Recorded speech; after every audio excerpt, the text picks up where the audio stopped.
Hey, dog. We're doing a podcast. My dog's doing it too. Maybe they're trying to talk.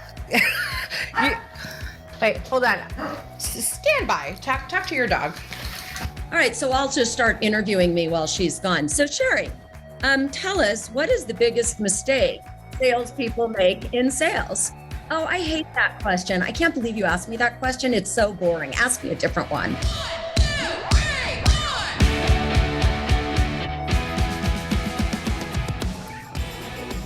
I just got kicked out. Did you kick me out? No, I didn't even touch you. You want to, though, I heard. Because I got a girl crush. I'm so excited you're here. Oh, thanks. I'm excited to be here. I wore pink for you. Oh, I love it. Well, welcome. Thanks. We're just going to roll. Are you cool with just rolling into the women your mother warned you about? Sure. You did the live version at Outbound, which, by the way, everybody, welcome to this episode of The Women Your Mother Warned You About with my girl crush. Let's put it out there. My girl crush, Shari Levitin, is here today. And she is kissing me. Oh, quick shout out to Jeb Blunt and Sales Gravy, the sponsor of this show, making it happen. But back to Shari because... Oh, I love Jeb Blunt. Let's just proclaim our love for the Jeb. I mean, really, like his books, like I'm in them every day, like every day. Every day. What's your favorite? Do you have a favorite? I thought his virtual selling book was fairly breakthrough. And the fact that he got it out in like 4 minutes after COVID was like, I wanted to shoot him. I was like, how did you do that? I know, it's what it's like working for him. Sometimes it is, you finally one day go, you know what? I'm never going to be like him. I can aspire, but I don't know. Like I thought I had energy. The man exhausts me. Like he's probably exhausting when he sleeps. But Jeb's a good human. I think Jeb is an awesome human. There's a lot of guys like that are like hyper energy, and they're trying to, I won't use names, Grant Cardone, but they're trying to rule the world and get the car and the jet. And Jeb's really grounded in his success and in family. And that's why I love him. Yeah. And that's why I work for him. Yeah. I mean, I literally left my own business and said, can I work for you? Wow. I mean, same. I love it. He's down to earth. He's to the core. His stuff works. He makes sense. And I love the family values and who he is as a person, to your point. Like, but the man he's like savant, like in my mind. I remember I had followed him for years. Right. And then one day I'm in the office shortly after joining the company, and he's like he hates when I tell this story, by the way. Don't pull the sponsorship. And he's in front of the whiteboard, like writing out these things for me to follow. And I'm like, my head is hurting because I'm more of a artistic creative. And he's like, he's putting all these numbers on the board. And I'm like, I can't keep up with him. And then of course, in his style of coaching, he'll be like, all right, repeat back to me what I just said. I'm like, no, I can't. Yeah. So I tell him, I said, have you ever seen the movie A Beautiful Mind? I remember it. I forget movies after 2 weeks. I'm a really cheap date. Like I love them. And then and my husband will say, well, we saw that 6 months ago. Yeah, I already forgot it. Who cares? Yeah, exactly. Well, the one thing I remember about that movie is like the brilliant mind standing up at a chalkboard, writing down all these formulas. And like only he can see it in his head as it's coming out to fruition into an idea and a thought. And that is Jeb Blunt to me. Yeah. It's like these amazing ideas that just flow out, and you got to just be able to keep up with him and like whenever he calls and I see the phone ring, I'm like, where's my notebook? I'm like, I am ready. I write down everything. But back to my girl crush. Look at you. Look, you're on the back of my notes. See that? But I was a brunette then. Well, this is your website, girl. Yeah, I know. I was a brunette. I know, but I printed it out from your website. Thank you. I wanted to actually be prepared for you. Right. Because you're a firecracker. Right. So the last time you were on this show was live at Outbound on stage, and you created this amazing energy. And I think you got everybody going with like giveaways. And all of a sudden, everybody was giving something away like it was the Oprah show. And I was thinking, if you want to give something away today, you can. I'm just going to open that door for you because why not? I'm going to put that out there. My firstborn? Yeah. Okay. I mean, is your firstborn of value that somebody can make use of? I actually have an adopted child. So I don't think, I don't actually have a firstborn, but I can give something away. I can give away, let's see, a shot of sherry. And it could be filled with something.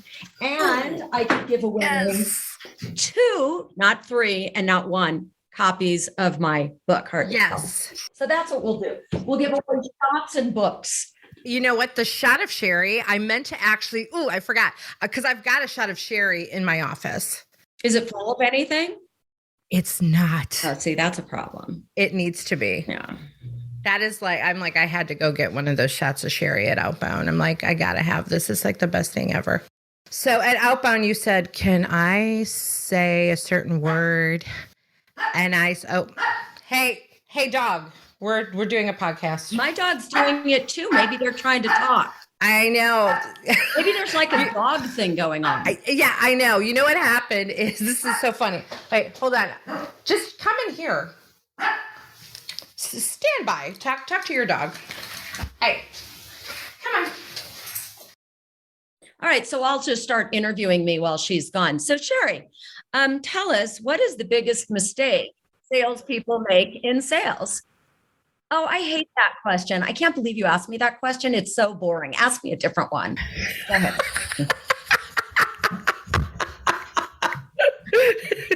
The question about your dog? No, I just pretended I was the interviewer while you were I know. That's awesome. So it's so ironic that the dog is barking because she never barks. And so my boyfriend just left the house. Boyfriend? I thought you were had a girl crush on me. Now you're talking about a guy. I can go both ways. Oh, you can? Yeah, I mean, it's hybrid. We're in a hybrid. You got to be able to do both. Exactly. Right. He came over to make me lunch. He knew I had a tight schedule today, so he came to make me lunch, and he's like, "Are you worried the dog's going to bark?" I'm like, "She never barks. I'm never worried." But because she loves him so much and he just left, that's why she's barking at the door. There you go. It's all his fault. But let's talk about hybrid. Let's talk about this new hybrid world, because I'm curious. I'd love to hear your perspective and thoughts and observations of what you have seen in the past 2 years based on what's been going on. There was one thing that, it was on your website about buyers being overloaded today. We know this. What is your perspective on this new hybrid world? Yeah, so it's been interesting. It's been evolving, right? And I'm excited about it. And I want to tell you the why I'm excited about it. And then I'll tell you tactically some of the things that I'm seeing. I'm excited about it because I believe as a society that we're redefining what success means. And I'm seeing this in company after company after company. And, I think whenever there's a tragedy like COVID or a hardship, you've got to look at what was great about it, what worked about it, what did we learn from it? It's no different than losing a sale. I was talking to my sales director today. I said, you can lose the deal, just don't lose the lesson. And with COVID, there's so many things that we can learn. And, the one thing is that we're all truly connected. What I do or don't do affects you and vice versa. But I think what I'm seeing in corporate America today is that there's this new look at, and Michael Dell said it best. He said, it's a time of life-work balance, not work-life balance. And I'm watching companies say, wow, okay, people can be productive at home. Not all people. And I want to talk about that. People can be productive at home and they can have more balance. And if they're happier, they're going to do better. And I think that really understanding how to work in a virtual environment, how to be productive, how to set up your calls, the 4 to 6 huge differences that you need to be attuned to when you are working in a hybrid environment. I think it's allowing, and I know this is a women's show, I'm seeing companies hiring women 4 hours a day that want to stay home and, homeschool their kids, or, they don't have more than 4 hours a day. And now people that couldn't have had a job in a company can, and they're talented and they can work part-time. I'm seeing younger people who, let's face it, Gen Z, they are not going to have a 9 to 5 job. They want to, it's an any work from anywhere world.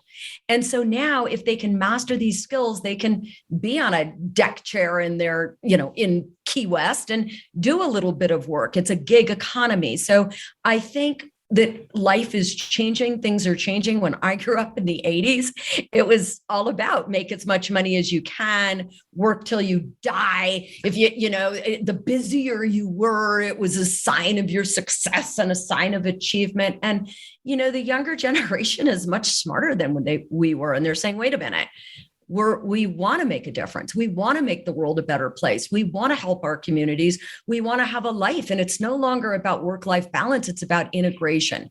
And what does that look like? And I see companies are following suit. 86% of sellers today say they would take a pay cut to work from home. So we better get with the program and figure out how to train our leaders to lead virtually and to coach virtually and build teams virtually. And we need to train our sellers. And it's different. It's very, very different than face-to-face. That's a really great point that you're bringing up about training leaders, because this is definitely something that I have seen as an ongoing challenge. Mm-hmm. This is what I've seen. I've seen sellers starting to adapt to that new virtual world. But leaders, I've seen a bigger struggle for them in how to manage that virtual selling world. Have you seen any of that? Yeah, there's no question. And it depends on the leader, right? But yeah. One thing I've always said is what happens in the leadership process and the training process will be duplicated in the sales process. So if the leaders aren't checking in just to see how the person's doing, not are you hitting your quota? What's going on in your world? Are your kids at home? Are your dogs barking? And there has to be more of a reach out. It has to be more purposeful. And then sometimes we just need to have happy hours with people. And again, just have that bonding and that, that there's no agenda except to bond with your people. So all of these things are important. And it is a challenge for many leaders. That's for sure. So we're talking about virtual happy hours with a shot of sherry. Yes, ma'am. I would sign up for that. Yeah. I mean, maybe we should start right now. It's 5:00 somewhere. So I love that. But what do you think of, I know one thing I personally have been challenged with that I've had to kind of like pull back and work on is this new hybrid world, to your point, gives us the opportunity to do that. I don't even call it balance. I call it blend. How am I blending my work? Am I, like here, I'm in my home. Eyeshadow, you have to blend it. Exactly. All about the blend. All about the blend. Even just now, I was like trying to blend my lipstick properly on my lips, trying to do all that properly. But what I found as an overachiever and high performer is that I was jam packing my schedule because now I can do more because we are so virtual and international, and I can do 6 a.m. sales calls and I can do 5 p.m. training sessions. And I hit a wall because I scheduled like Superwoman. And Jeb even said to me one day, you are not Superwoman. Mm-hmm. And I was in that place of like doing way too much. Have you seen some of that? Yeah, it usually swings both ways. There's some sellers that aren't doing enough. And I've also seen many sellers have side gigs. I've even hired 1 or 2 of them that, they kind of got 2 or 3 things going on at once. They're taking 2 full-time jobs. So you got to watch for that. And then you have to watch for the overachiever, right? And that you've got to have some balance. A couple of how-tos that I recommend, and this is huge, sellers, do not book back-to-back calls where you've got a 9 o'clock, 10 o'clock, and 11 o'clock. This is why, massage therapists, psychotherapists, whatever, usually book in 50-minute increments, because you've got to take the time to say, okay, what just happened? What do I need to do next? And then you need to have a pre-call plan for your next call.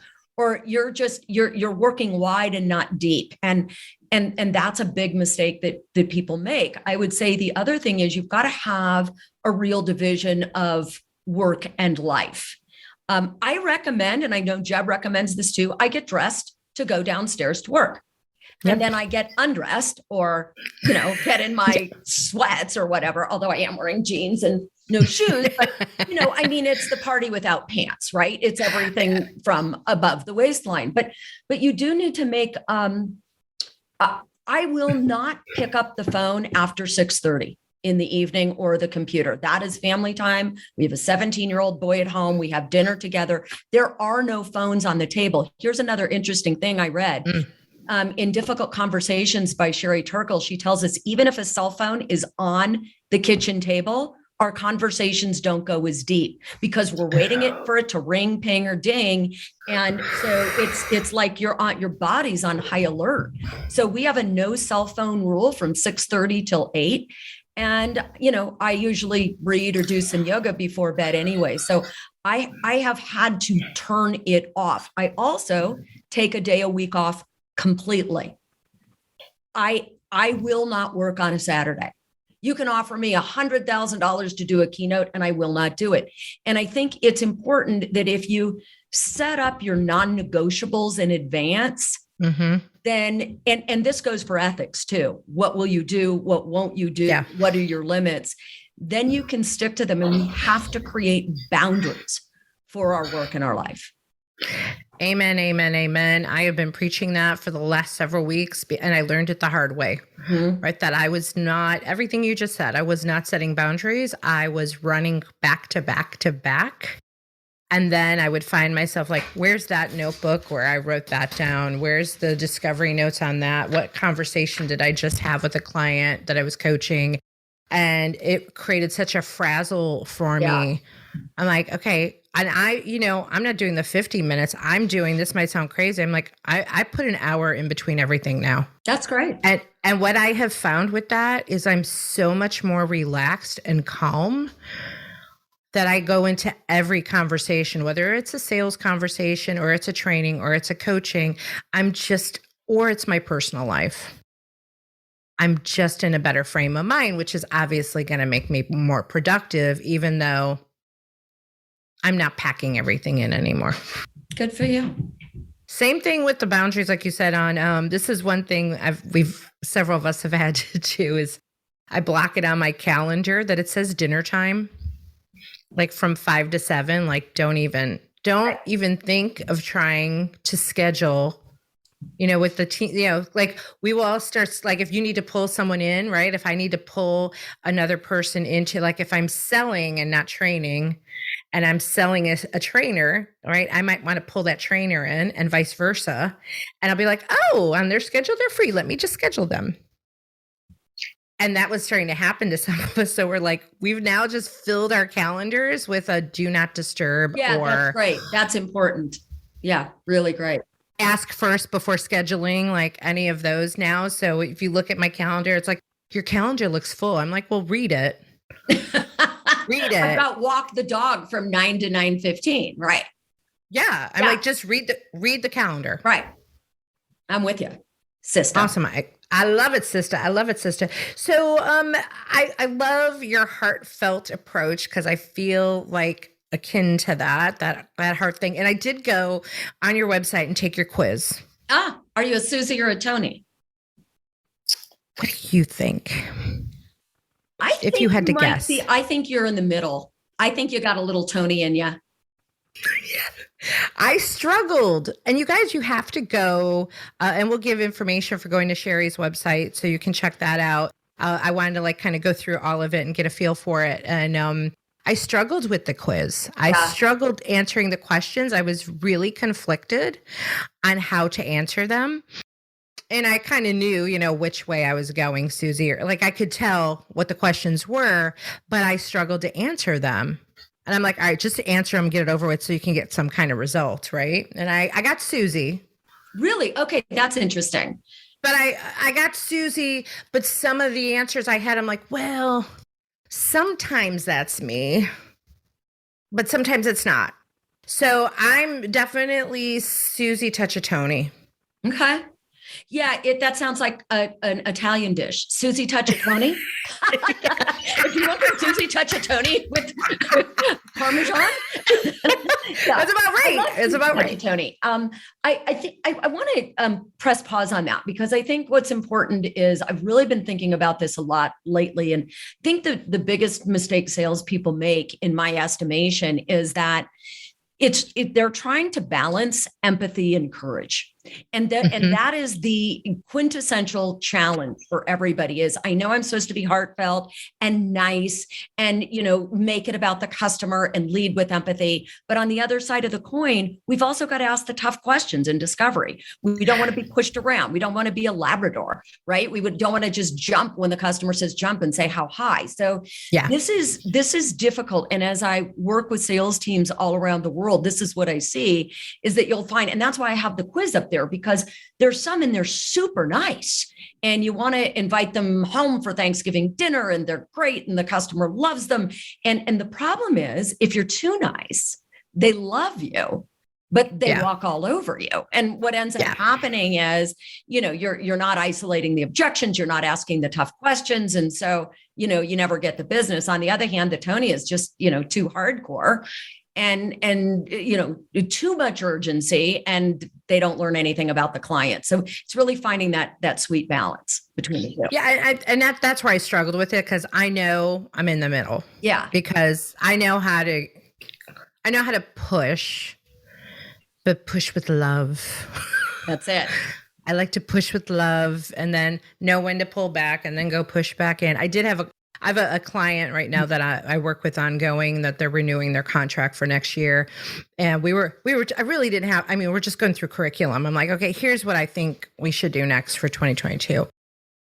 But I'm in a call agenda habit, right? So I get into the habit of like, okay, so today we're going to talk about, she goes, stop. Are you processing me? I'm like, no. She's like, girlfriend, we're like, this is a client who literally is like, okay, on our call, 5 minutes of business, 25 minutes of what is going on with your new boyfriend, right? It's that type of client. But those are the types of relationships that I make. But it was such a good aha for her to call me out, because I was in that habit of. Well, and see, you work for a training company. And so I train my staff to do this all the time. Another big thing is, this whole idea of when you're selling virtually, you got to save time to book the next meeting, right? I mean, you got to put that into your pre-call planning.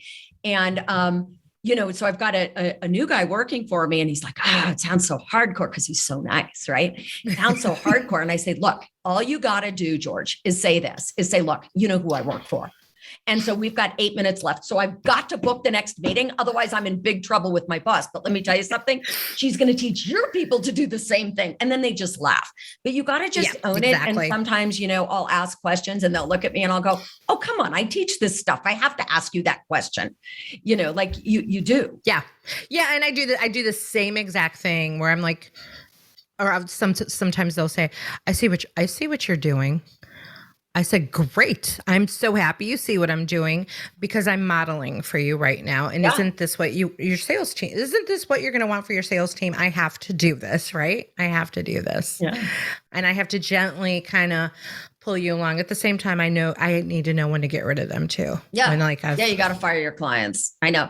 It's like I went, we got to go canyoneering a couple of weeks ago in Southern Utah. And there's this tree, it's called a juniper tree.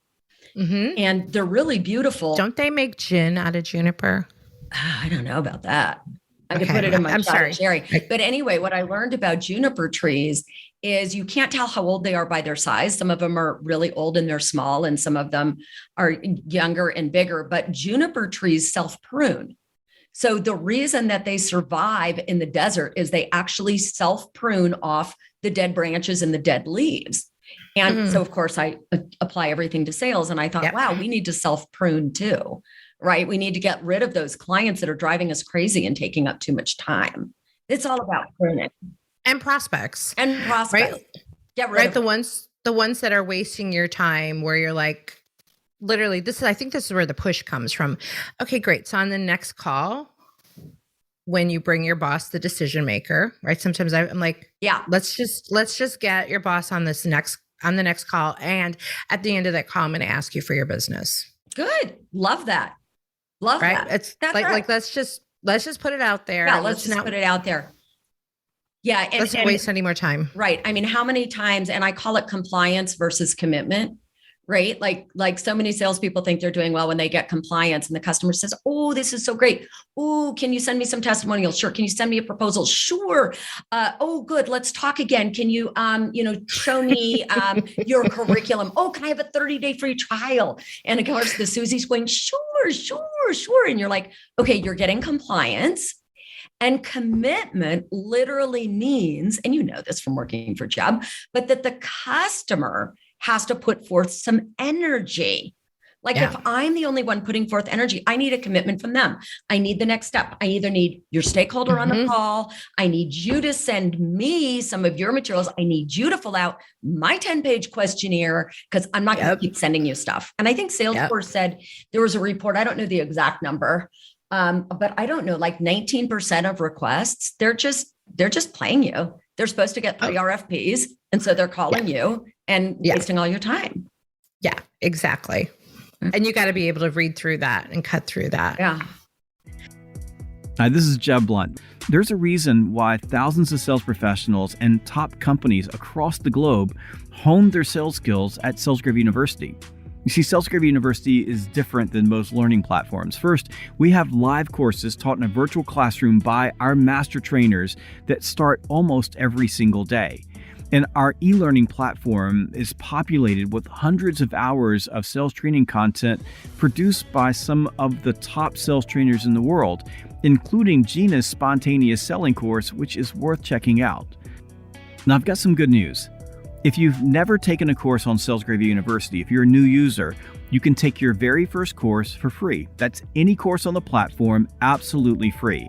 Just go to learn.salesgravy.com. That's learn.salesgravy.com, or click the e-learning tab in the top menu at salesgravy.com.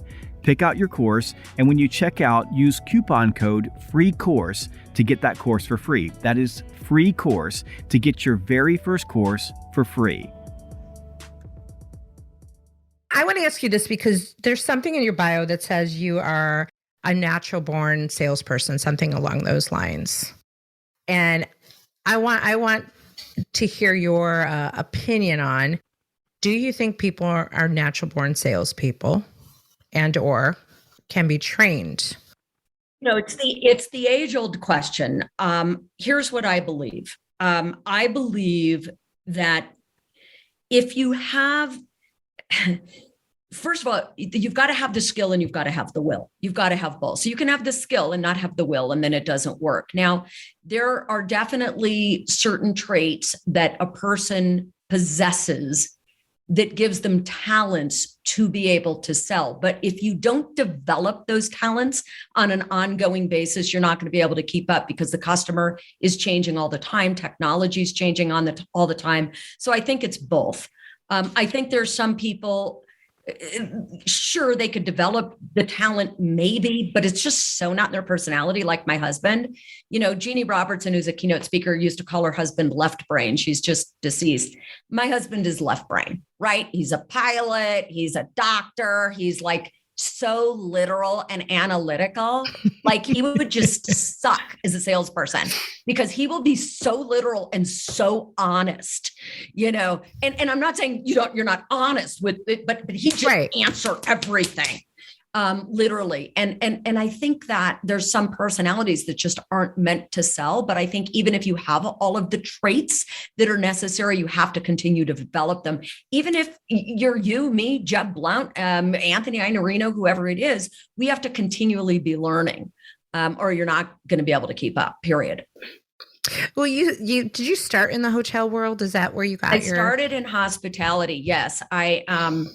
I joke with people that literally I was in the most high pressure sales in the world. I would get on an airplane with somebody, and if I told them what they did, they would change seats. Like literally. I will get up on a keynote stage. Like I remember I was on a stage a couple of months ago when things opened back up, and there was like some dude that had climbed Everest and another would put his head in a tiger's mouth. And I came up and I said, these guys are pretty impressive. They have done some amazing things, but I have done something scarier than all of them. I sold timeshare. I was one of those. And let me tell you something. If you can sell timeshare, you can sell anything. This is a product nobody wants. Nobody trusts you. Nobody likes you. You got to pay them to come in and tour with you. And then you sell them something for $30,000 and they walk out with nothing. Yeah, it's a pretty hard sale. Yeah. But I will tell you that we really taught people integrity. So my whole thing was I had worked for Marriott. So my whole goal was to teach people to sell with integrity. And we wrote an ethics course, and we did work with a lot of the big brands. And so, yeah, we became an international country, 40 countries, 5 continents. And we did the training for the big brands like Four Seasons, like Hilton, like Marriott, like Hyatt, who knew that the reputation of timeshare was over here, like one step less than a used car salesman. And yet their brand was over here. And so they needed to maintain the quality of their brand because it was also a huge percentage of their bottom line. So that's where we came in, because I was the top salesperson in all of Marriott. And I did it with integrity.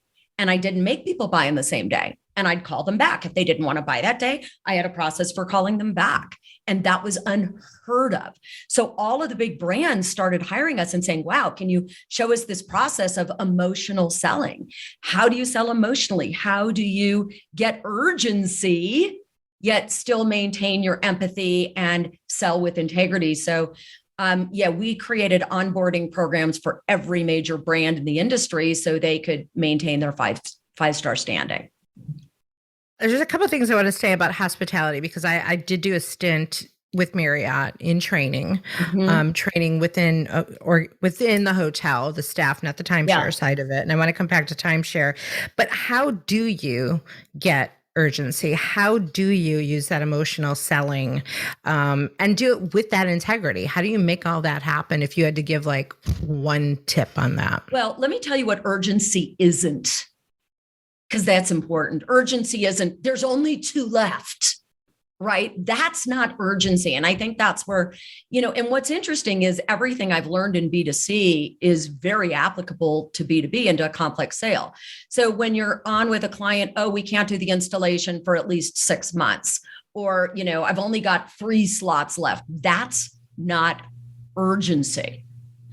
Urgency happens because you've built such great rapport, gotten so much trust, done such an in-depth, what I termed a 3rd level discovery, that you understand their problems, their pain points, the implications of those problems.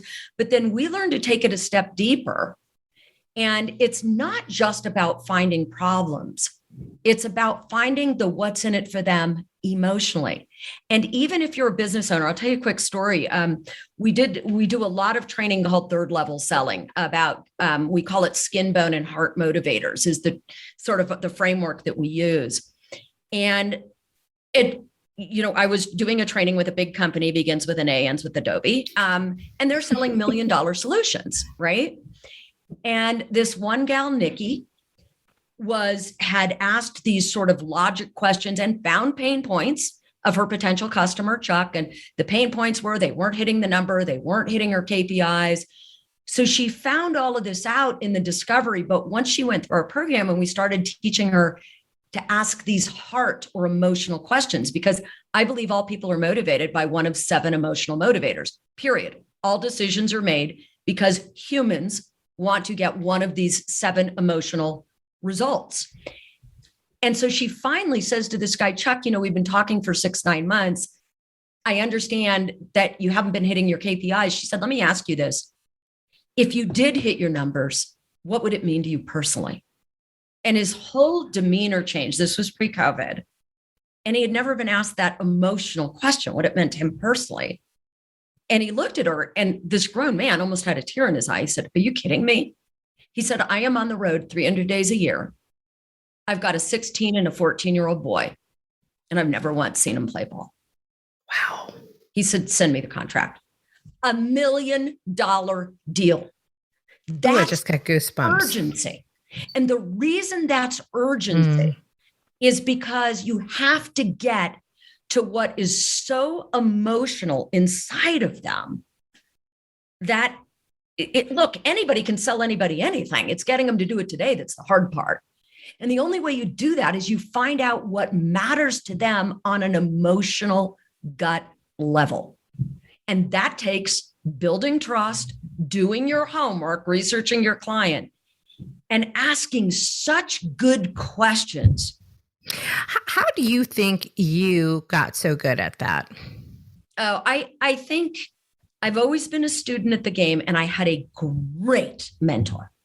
And every time he used to tell me there's three goals of any sales conversation. And he said, number one, make your customer feel better about you and your company when they leave than when they came in. That's number one, or when they get off the call than before the call. He said, goal number two, this was goal number two, not goal number one, was get a sale. That's goal number two. Number three, if you didn't get the sale, find out, learn, study the real reason, not the made up excuse bullshit.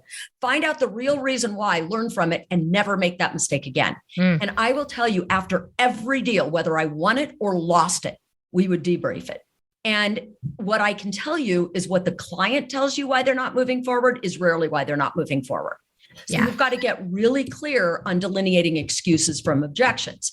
And we teach a whole course called How to Nail the Sale, Overcoming Objections and Creating Urgency.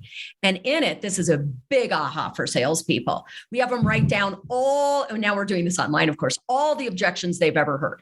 And it'll feel like they love this. We play Rolling Stones, can't get no satisfaction, they love, and they'll write down you put them into groups and Zoom rooms or whatever, and there'll be like 100 objections all over the wall. And then I'll do like a little playhouse and I go, I'm like giving away like the whole seminar. But I'll go, are you guys really getting that many objections? Oh yeah. And then one of them will go, and all in one day.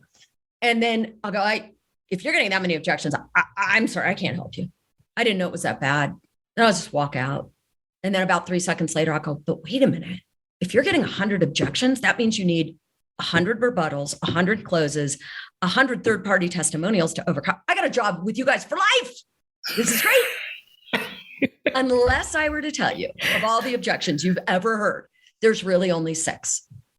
And by the end of this segment, I'm going to teach you how to answer all 6.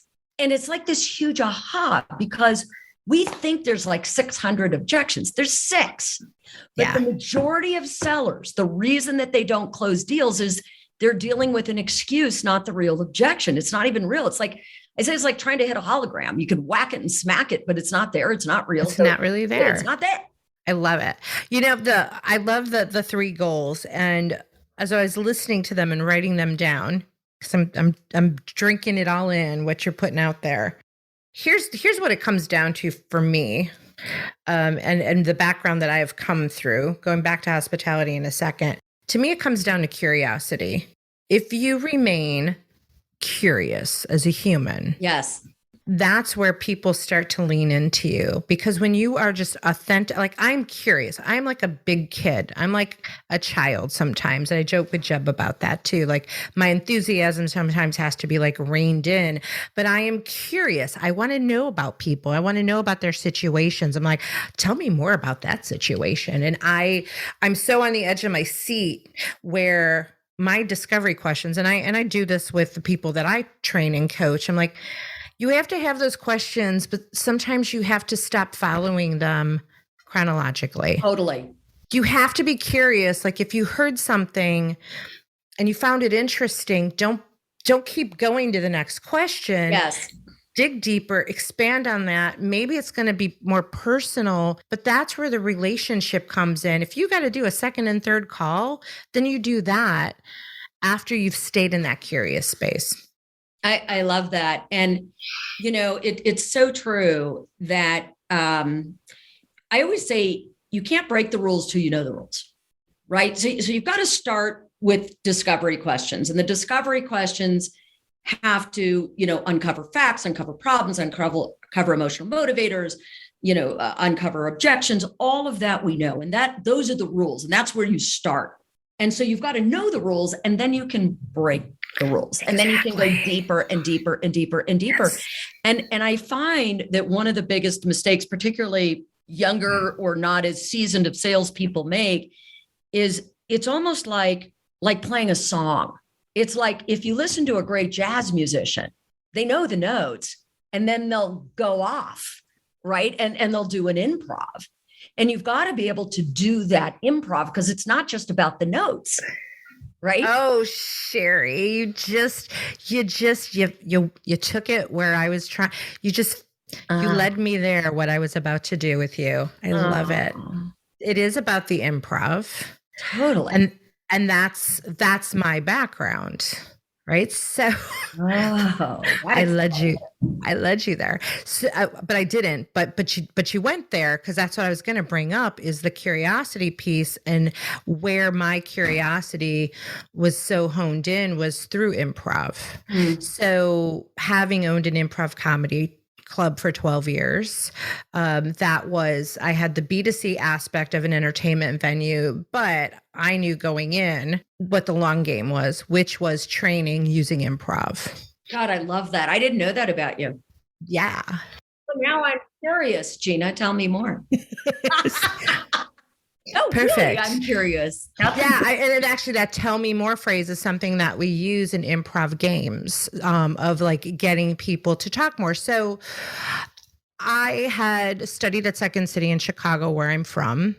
I saw the value of improv back in my college days. I aspired to be on Saturday Night Live, which did not happen as a youngin', but I picked up, wow, this improv thing has all this value, but I want to eat and I want to make money. So I just kind of went down my career path in marketing and PR for many, many years. And people kept coming to me going, you should sell for us. You should sell for, I'm like, I'm not a salesperson. I'm not a salesperson. They're like, no, you are. I'm like, I'm not. I was responsible for salespeople. I'm like, I'm not a salesperson. And then one day I said, like, why do people keep saying this to me? And it finally started. And then when I owned my own business and I was forced into selling, I'm like, okay, I guess I'm a salesperson. It just came in a way natural to me. But I think the natural was a combination of all of these years, decades of improv training. Yeah. Because improv puts us in this moment that we are forced to actively listen, be in the moment, pay attention, support the people that we're with, take the suggestions from the audience. Yes. I've created courses. I've created courses at Sales Gravy for this purpose. And it's take the audience, take their ideas, make them feel good about themselves, even if their ideas suck. And then find a way to collaborate with them so that they feel good. But you get them down in the journey where you're trying to get them, where they feel like they were part of the collaboration. Yes. And you're not shoving it down their throat. Right? This is all improv. Which is so critical in sales. And right. You bringing them with you. You're so right. I always say people don't believe it when we say it, they believe it when they say it. Right. And that goes right also into how people learn. Right. It's adult learning theory. You know, people only retain 10% of what they hear, 50% of what they see, and 90% of what they say and do. So, you know, it has to be a collaborative experience. And where I see salespeople fail on that is with proposals. And and more, you know, the customer will say, send me a proposal. And the big default behavior there is, we do what they ask us to do.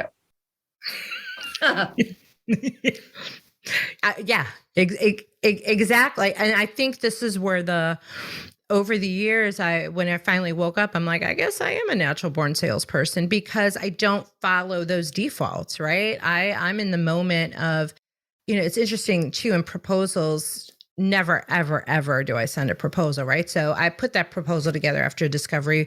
We get on a call, we walk through it, and 9 times out of 10, they go, oh my God, you totally get us, right? Because everything you never send a proposal, you only walk them through it. Yeah. Right. Never send. Right. So I walk them through it, and they always give me this feedback of like, gosh, you know us so well. Like you totally get us. And this is like a secret this is a tip that's like a no-brainer. You know this. I'm giving this to listeners because I dig so deep in the discovery that when I put that proposal back out there, all I'm doing is an improv exercise of repeating their words verbatim.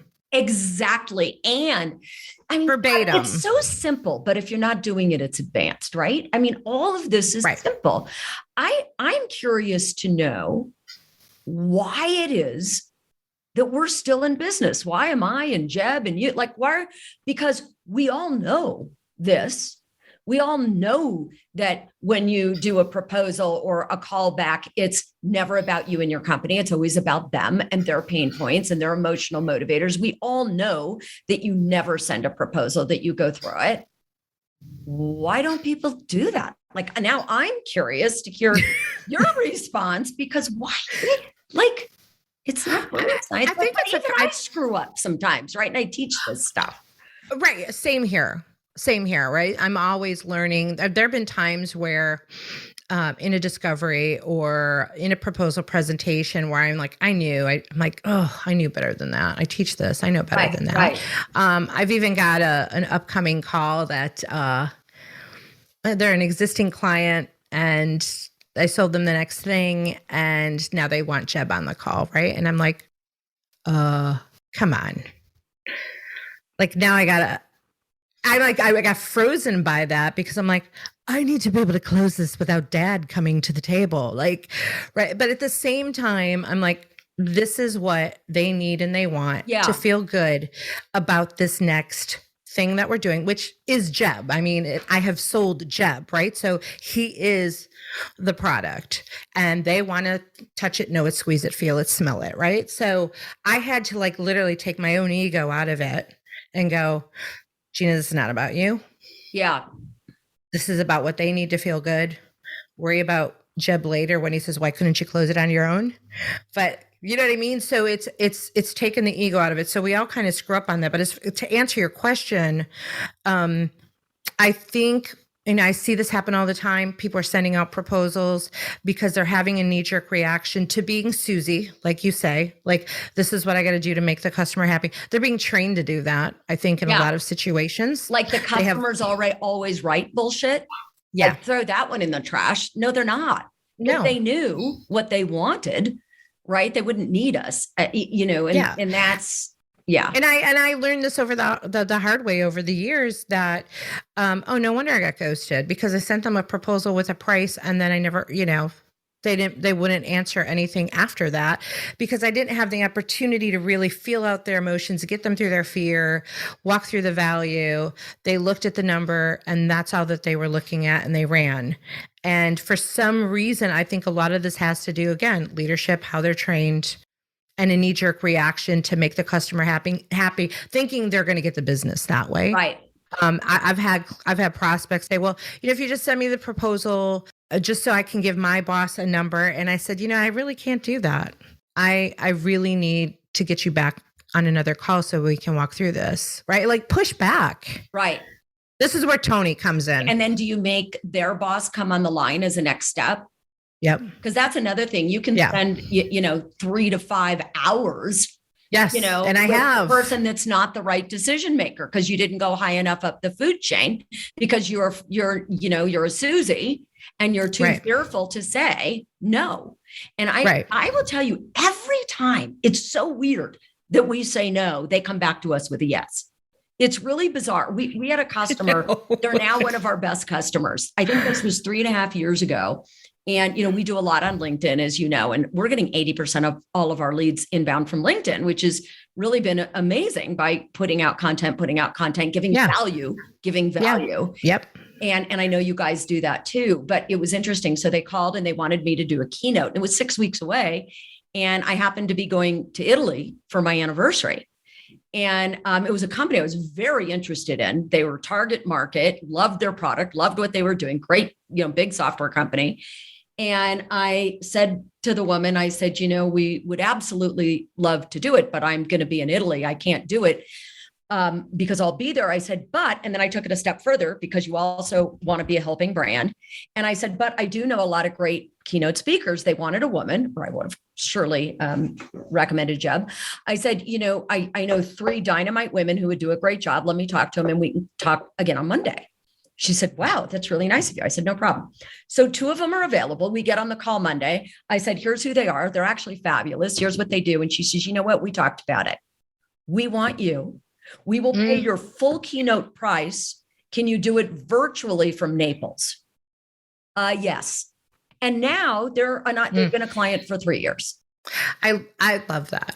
what an awesome story, right? Because that goes right back to the integrity thing, right? Of being that good person, which is another reason why I love working with Jeb, why I love Outbound, why I love we have this collaboration amongst other trainers and sales companies, right? It's like just being a good human. Right. And also I always say, tell them what you don't do, so they'll believe what you do. Ooh. And so we are not experts on prospecting. That's not we're middle of the funnel. And Jeb's an expert on prospecting. My friend Jill Conrad, who's, pretty much retired now, but, there's plenty of people that are experts in prospecting. And they say, oh, we need somebody to help us write emails and prospect them. We should talk to Mark Hunter or Jeb Blount, because that is not my expertise. And then people go, oh, well, do you do any workshops on closing? Yes, we do. On discovery, on virtual selling? Yes, that is our sweet spot. Oh, well, can we talk to you about that then? Sure. So again, it's instant credibility, but don't try to be all things to all people. And I would also I literally coach salespeople to build in your baby negatives. Tell them up front, I don't do that. No, we're not good at that. Yeah. Actually, we suck at that. I love that. And I think it's important to let go of your ego to know that. I know that improv is my jam as far as how to dig deep in discovery and have a fluid conversation that feels like, I love talking to her, right? That's my jam. I want to share this one more story with you before we wrap it up, going back to hotel and hospitality. So here I am running this improv comedy theater, and I started using improv in training, but I was using it in the leadership space, not so much the sales space. And because we can use it in every space, right? Because it's about emotional intelligence. We use improv for that. And so I was doing a lot of leadership training, and that's what we were focused on. And then in our theater, people could come and sign up and take a class, a 6-week class. We kind of call it bowling night. It's their new hobby. They come, they take the class, they have that out, and then they get to be in an adult recital. It's, all very fun. So all of a sudden I start getting a string of it was like a Pied Piper had started it. All these timeshare salespeople start showing up to my classes. And I'm like every time a new level 1, which was our most popular. What year was this? Oh gosh, I opened the theater. I started the business in 2008. I opened the theater in 2009, and I ran it right up until COVID shut us down. No, this is actually Myrtle Beach, South Carolina. So I trained in Chicago. Yeah. So I'm in a timeshare mecca. Right. So these timeshare salespeople just started showing. I'm like, so, being a marketer, having been a marketer I've been a marketer in entertainment for a long time. And I knew how to put butts in seats. And I said, so how did you end up here? What brought you here? I would keep asking them. Well, Joe took your class, and he is killing it. All of a sudden he quadrupled his timeshare sales. And I'm like, oh, really? And then it just became a timeshare mecca of salespeople showing up to take the classes. And I'm like, okay, we need to pivot. I got to completely pivot. I mean, we're using it in leadership, but I totally did this pivot because I just started asking them in that my curiosity. I'm like, tell me how you're selling more. What happened? Tell me what's happening with this. Again, discovery. You're asking questions. Yeah. Why do you think you're doing better? And I would just start digging through, and that's where I started to see the niche of it. It's so funny. I talked to a prospect earlier today who we keep missing each other. We've been trying to get on a call, but she had reached out to me she found me out through Sales Gravy, right? Sometimes people will find me on my previous website when they're looking for improv and sales. And she said, we've got this conference coming up. We really want someone who could talk about how to use improv skills and sales. Can we get on a call with you to talk about you keynoting at our conference?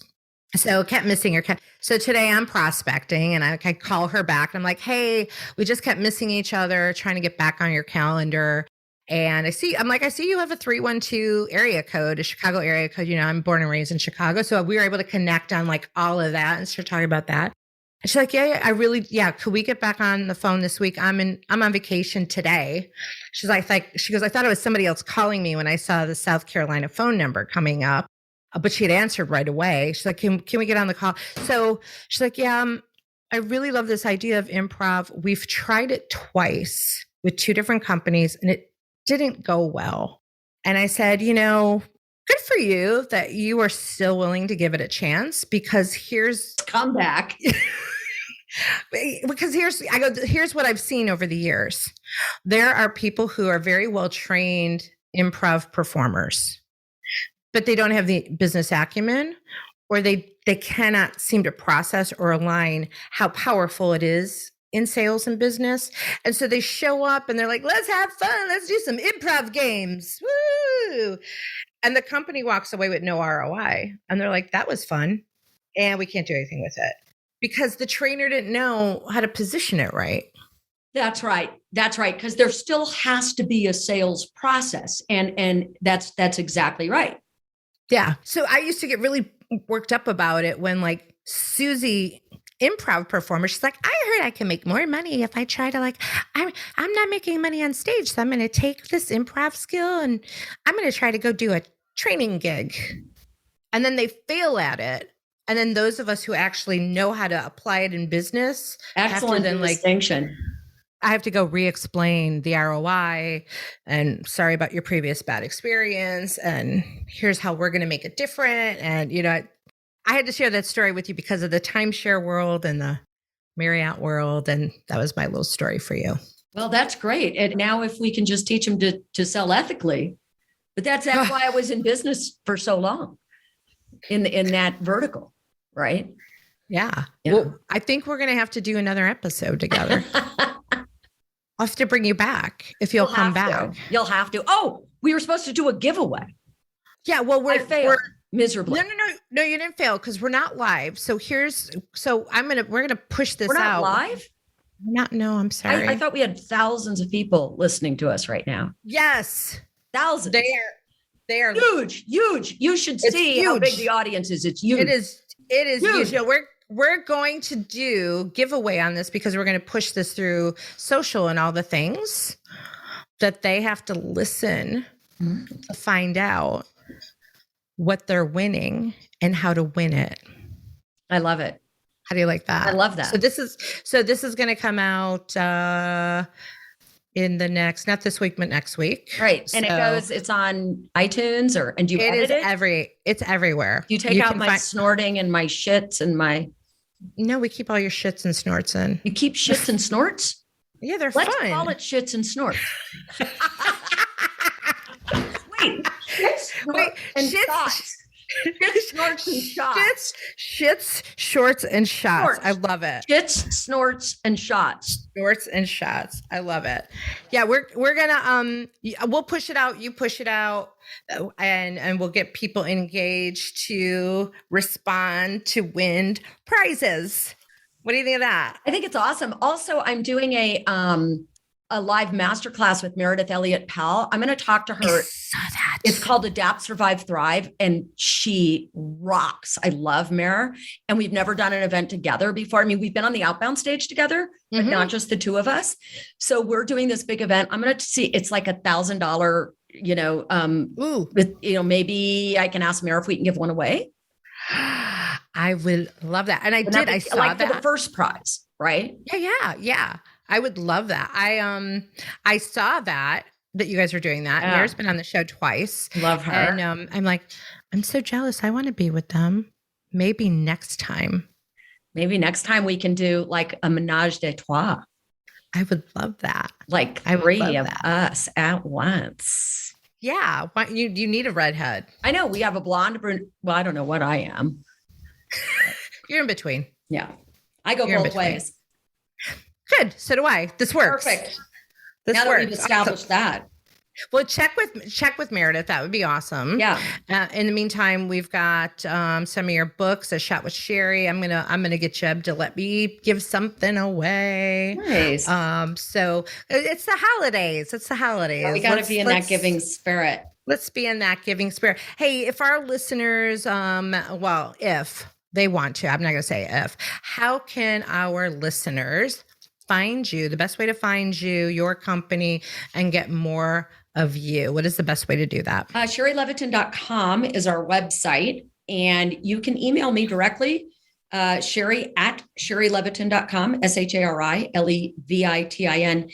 And follow me on LinkedIn. I do push out content almost every day, free video, consistently. And, see if you like me before you contact me.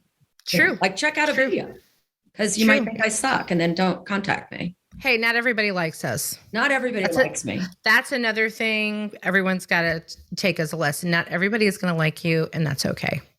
Well, actually, if everybody likes you, nobody likes you. Then you're just sort of like everybody else and you're wishy-washy and you're not like being authentic. Oh, I love it. I knew I was in love with you for a reason. I mean, really? Yeah, it's true. I'm glad I have enemies. You're glad what? I'm glad I have enemies.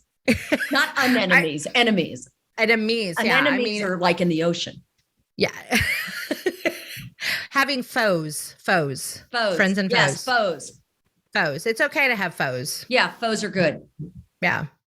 Hey, thank you so much for your time today. I know how busy you are, and thank you for letting me have a girl crush on you and getting some of your time today.